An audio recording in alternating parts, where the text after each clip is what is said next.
Hey peeps, welcome to the Crafty Witch UK. My name is Arietta. Today I am going to do a little voiceover of this video because I was just having a play with some resin and I thought I would record it and share my experiences with you. So here you can see I'm being all sensible and putting my gloves on. So the trays you can see here are some that I made previously. If you are on Patreon, you will have already seen this one.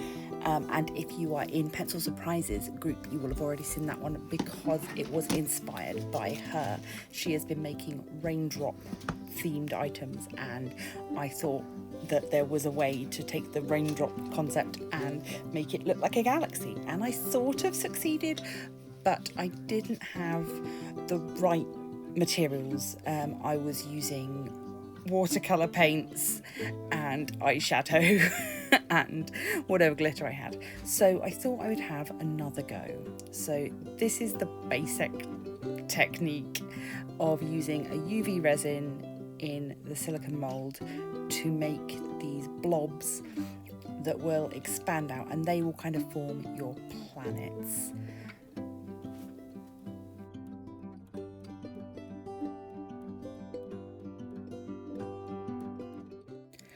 So it's entirely up to you how many planety blobs you want to include, what sizes you want them to be. I will say that until you have cured them, they will spread slightly, so err on the smaller side because obviously it's a lot easier to make them bigger than it is to make them smaller. I did sort of a handful, a couple of larger ones, and then some teeny tiny dots that will hopefully look like twinkly stars in the finished project.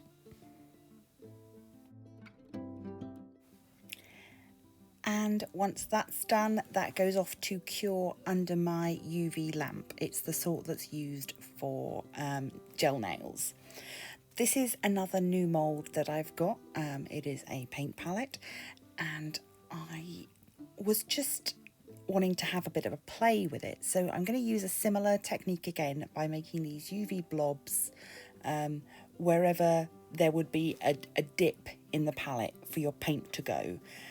My thinking is that if I keep the area that the paint's going to go fairly neutral in colour, then the colour of the paint that I'm going to use in the palette will show up better, and then I can decorate the rest of the palette much more colourfully. So we will see if that turns out in the end.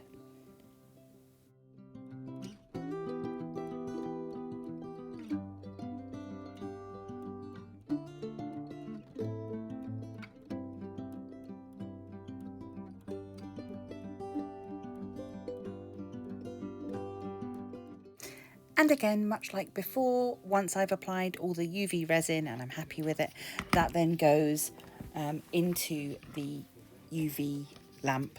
And here's the first mould, all cured. So now we're into using a 2-part epoxy resin. This is from JDiction, and I will pop a link to this particular one in the description for this video. It came from Amazon, but I'm sure there are many other brands. This one came highly recommended, so it's the one that I purchased. It's a nice one for beginners because it is just a 1-to-1 ratio. So you can see I've already marked on my cups, so I know that if I fill part A to one line, I can fill part B to the next line, and it makes it a lot easier than having to struggle to see the tiny little numbers that are marked on those silicone cups. Once I've poured the 2 parts, you then need to mix it slowly for about 5 minutes and then leave it to settle and degas a little bit.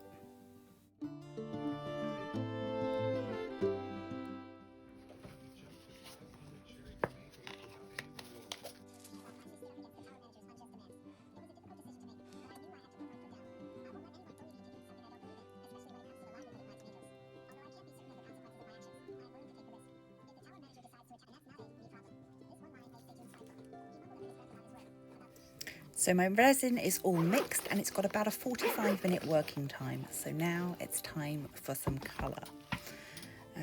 I was very generously gifted some beautiful mica powder pigment that you can see here. This came from Sharon at Pencil Surprises and DS. I will pop links to both of their channels down below, and there will be links in the eye. I'm incredibly grateful. Thank you very, very much. It has upped my resin game no end. So here you can see I am brushing on the mica powders semi-strategically to the cured blobs of resin in the mould to kind of make them look sort of planety, spacey, maybe asteroids. I don't know. I was just playing around with the colours. Obviously these are new pigments to me that I've not used before, so I'm not entirely sure how they're going to react. As I say, up until this point, my resin had been coloured with cheap powder makeup, eyeshadows, and some watercolour that I had. So this is really the first time that I'm trying out these much more professional materials. Here I've got some pearl white mica pigment, and I'm just sort of tapping it off the edge of the brush to try and create some little star fields. I'm not entirely sure how that's going to react with the wet resin that we're going to add a little later on, but we will see. That's the point of experimenting. I decided to brush a bright magenta around the edge of the mould. I thought it would be a nice contrast to the sort of spacey colours, something maybe nebulous, and then I sort of just brought that pink colour up onto the bottom of the main body of the mould to try and sort of maybe blend it in, give it sort of a cloud-like appearance. I'm not sure that I added enough pigment at this stage to that edge. I think I should have maybe been a little less sparing with the pink colour. But at this time, while I'm recording this voiceover, I haven't seen the finished mat, the finished coaster. So yeah, remains to be seen. It's a surprise at the moment. So here we've got some cheap and cheerful little glitters. These came from the works. They are teeny tiny little glass bottles, and I'm a sucker for anything that comes in a little glass bottle. So they're just craft glitters, but they are very lovely, and they do fluoresce under a UV, so that's quite a fun inclusion. Again, trying to not add too much. I don't want to have too glittery an effect.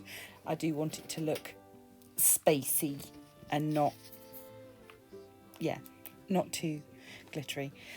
So I then used a black epoxy dye along with a large heap of the black mica powder and mixed that up with a small amount of the resin just to see how that would turn out. It's got a really deep kind of colour to it, but it's still got that sort of silvery mica shine, so I'm hoping that this will give us some of those like spacey clouds. And I chose to just work a little at a time, adding the black so that I could control where it went and also the sort of depth of the colour. So as I went on adding more and more, so for instance here, obviously I've got a lot of black left, I then just topped up with clear resin, mixed again, and poured that. So you'll have different, in theory, if I'm right, there'll be different sort of variations of blackness to the finished spacey coaster. But yeah, we will see. It may all have just melded together into one black splodge, but hopefully not. I hope it turns out okay, and if it does, then I will make more, because it's certainly a fun technique. So here we go, just adding little by little, bit more black, bit more mica, bit more clear resin, until I was completely happy with it.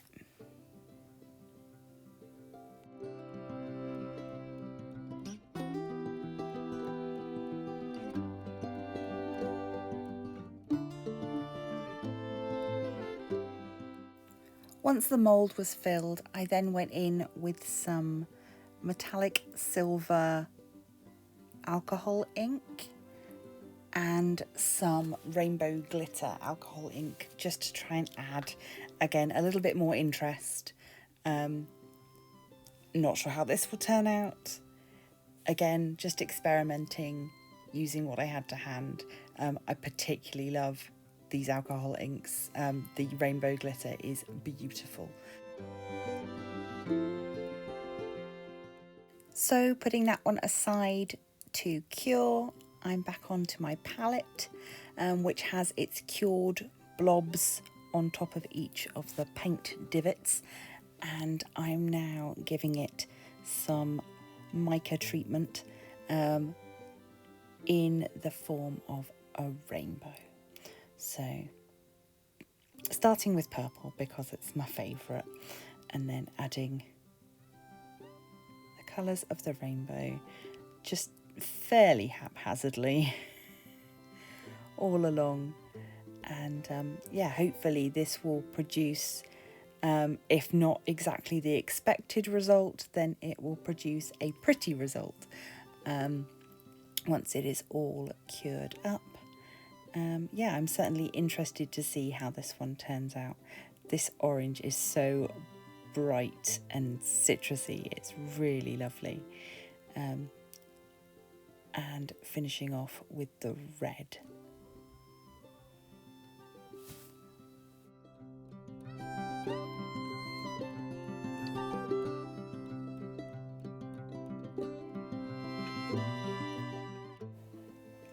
And finally I went in with more of the pearl white just on top of each of the blobs, and then added more pearl white to the resin that was going to be poured all over the top.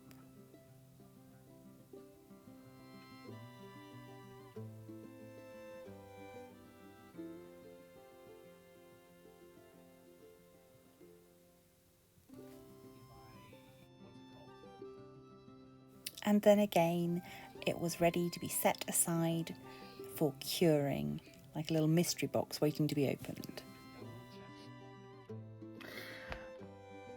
Okay then peeps, so these have had 24 hours. They are ready to be demolded now, so we will start with this one. You can see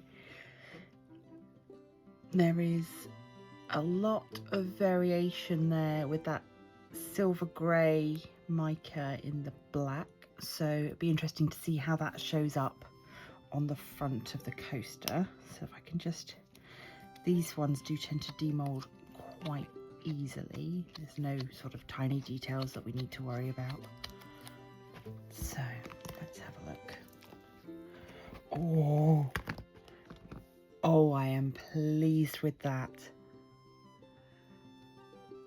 So it just goes to show the difference. If I get my original, okay, so this was my first attempt at doing one of these where I was using the eyeshadow and watercolour paints to colour the resin.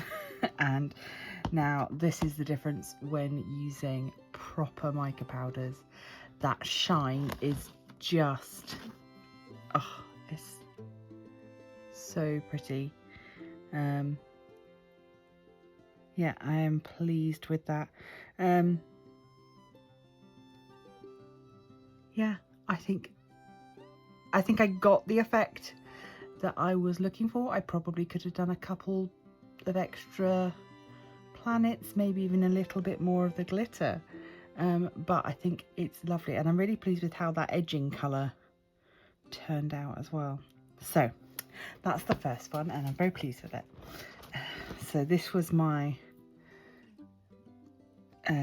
paint palette mould. So let's just go around the edge and we'll see if those colours, it looks like the colours have stayed roughly in their places.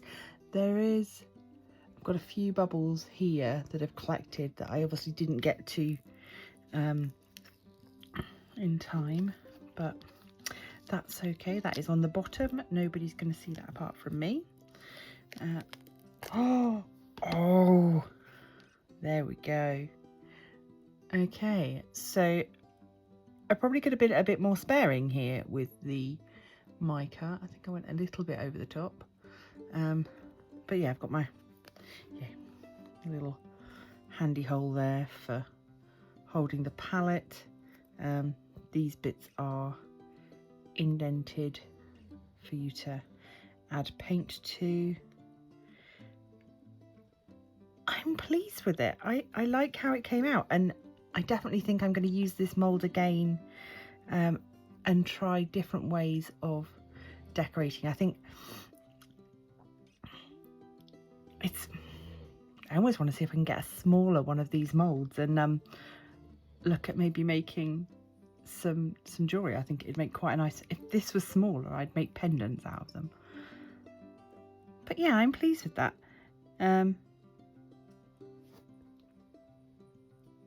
Yeah, the mica stayed put. It didn't move about too much. And the pearl white on the back, I think, helps those colours to show up nice and brightly. So that is the end of my little resin experimentation session for now. Please do go and check out Pencil Surprises channel. She does a weekly resin demold, and it's really inspirational. She is doing some wonderful stuff over there, so do check her out. And a huge big heartfelt thank you to her and her dad again for the mica powders that have just upped my game so much.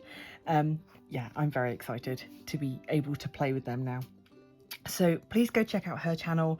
If you've enjoyed watching me play with resin, let me know. Do you want some more resin videos? I am by no means a professional. I started playing with resin, I don't know, 2019 maybe, just playing with UV resin to start with. But yeah, it's all just experimentation, and it's only just little bits and pieces for me. So yeah, if you've enjoyed this, let me know, and maybe I'll do some more. Let me know if you've played with resin. What is your favourite type of resin? What have you made? Come over to the Crafty Coven Facebook group and show us what you've made. That would be great to see. So I've waffled on enough. This has been a long project for me, and I'm going to go and grab a cuppa. And I hope that you will take the time to leave a like, share, subscribe if you haven't already. Come over to the Crafty Coven on Facebook, join the community there. And if you've got a couple of pounds to spare, why not consider supporting me on Patreon as well? So, with all that said, until next time, stay crafty. A huge thanks to my generous patrons. In the inner circle, the wonderful Katerina, and in the outer circle, John, Dylan, Maisie and Ducking Art.